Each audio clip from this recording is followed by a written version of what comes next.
The prescription is Premarin. Okay. 0.625 mg. Dispense 20.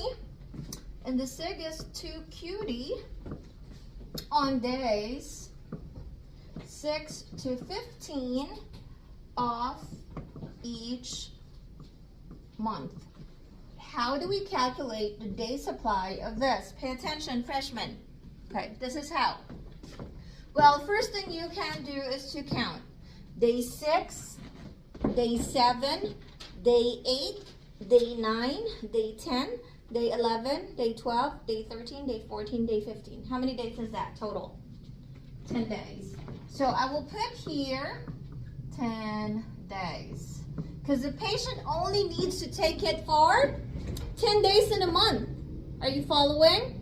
Okay, so 10 days. Now, let's go back to how we calculate it, which is 20, right, total quantity, divided by 2 every day times 10.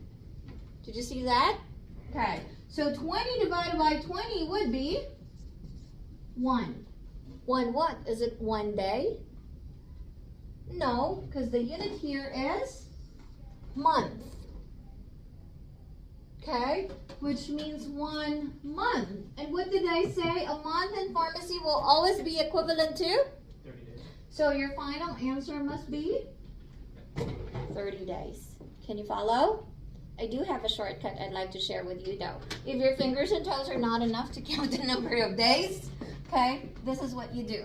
Larger day number, 15, minus smaller day number, 6. What is this? How many? 9. But do not forget to add 1 all the time. That's how I got 10 days. Right here. Okay?